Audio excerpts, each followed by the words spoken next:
How do you market to people about business who earn more money than you? This video is in response to a question that was proposed to me in a Instagram story, and this is my response. Because someone earns more money than you doesn't necessarily mean that you cannot market to them. And ideally, for what you actually provide in terms of a service or a product, you would want to actually be talking to people that earn more money than you, as they have more room to grow or invest in their business to utilize your services. However, I understand where this actual question has come from is more so about the fear of what they are actually going to say if they know that I make less money than them. So ultimately, the frame of mind that you're going into, that the mindset is the biggest challenge that you need to overcome before taking into consideration anything that you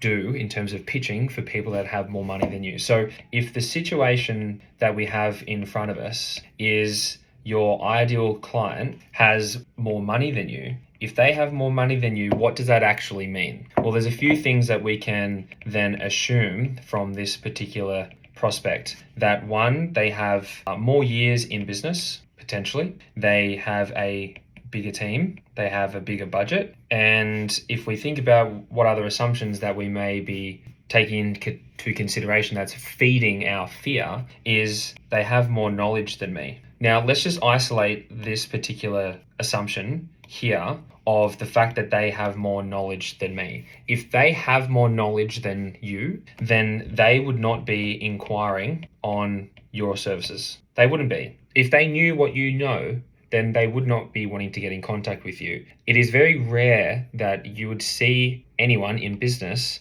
want to talk to anyone or apply and register interest to find out more information about a particular service or product if they already know what it is that they know to help them solve their problem. So if your marketing at the moment currently is geared towards solving a particular problem, then your ideal client, irrespective of their success or their money that they make in their business, your ideal client wants help to actually solve this problem here. And because they want the help to solve this problem here, then you are the expert, regardless of the money. The money is not the problem here. The amount of money you have in your business, in your pocket, is not the problem. What is the problem is your mindset. Now, if we are looking at this as a problem in your mindset, then what we have to do is we have to fix this in order to make more money. If you understand that the success in business is not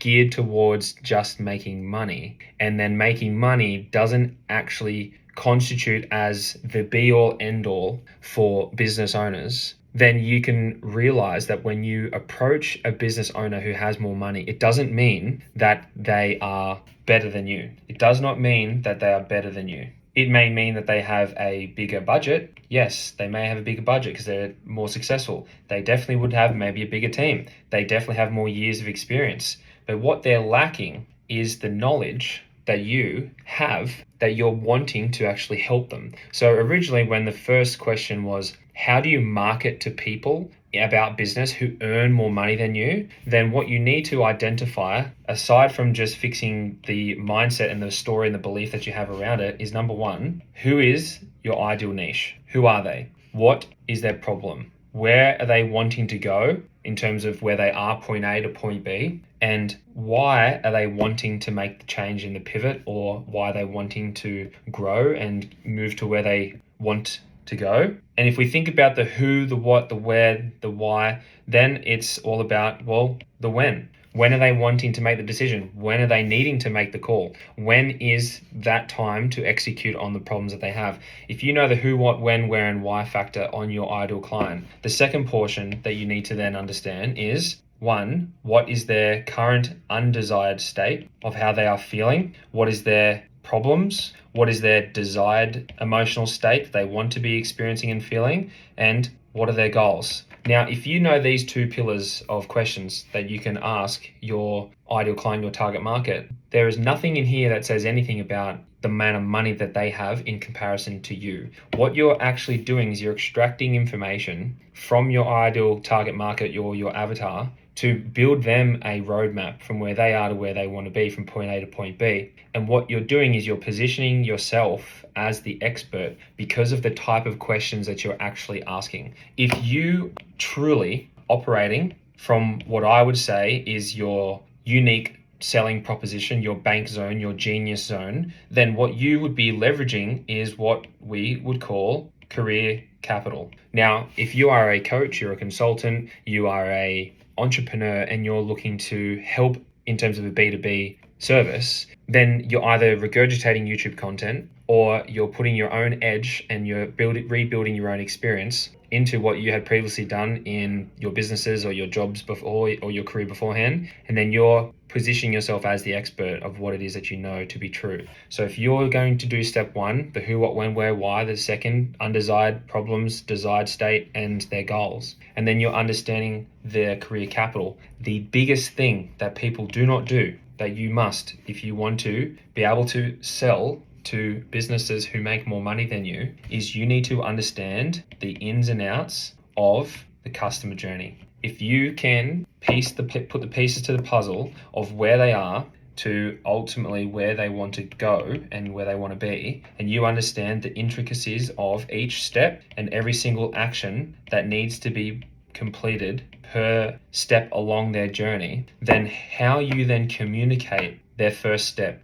and to help them solve their biggest problem of them being unaware of what is actually going on and what they actually need to work on, then this here is going to be the thing that's going to help them move from step to step to step all the way through until they get to what we would call over here Heaven Island, because at the moment where they're sitting on is Hell Island and they don't want to remain here. They want to move from here. And here's the thing, because you're the one that communicates that effectively in a sales call, then ultimately what then occurs is then they are then looking at you as the expert because you now are more aware of what they need to do than they are. And if they have more money than you, what that actually then also means is then they have more capacity to be able to invest in your knowledge and in your experience and also in your career capital to help them the most compared to everyone else that doesn't have the experience that you have. So in short, if you're wanting to market to people about business that earn more money than you, the first thing is to then look at removing the fears that you are feeling, understanding that it is a mindset block that we need to help you overcome. Realize that they are coming to you because you are the one that has the knowledge and that they're inquiring because they don't know what it is that you know. And if we can then understand that the elements of knowing them in and out more so and understanding their journey better than them, that is how you position yourself to be able to charge money to businesses that make more money than you. Let me know if that helps. Love to hear it in the comments. What was the most valuable thing out of that? What'd you get out of it? I would love to hear it.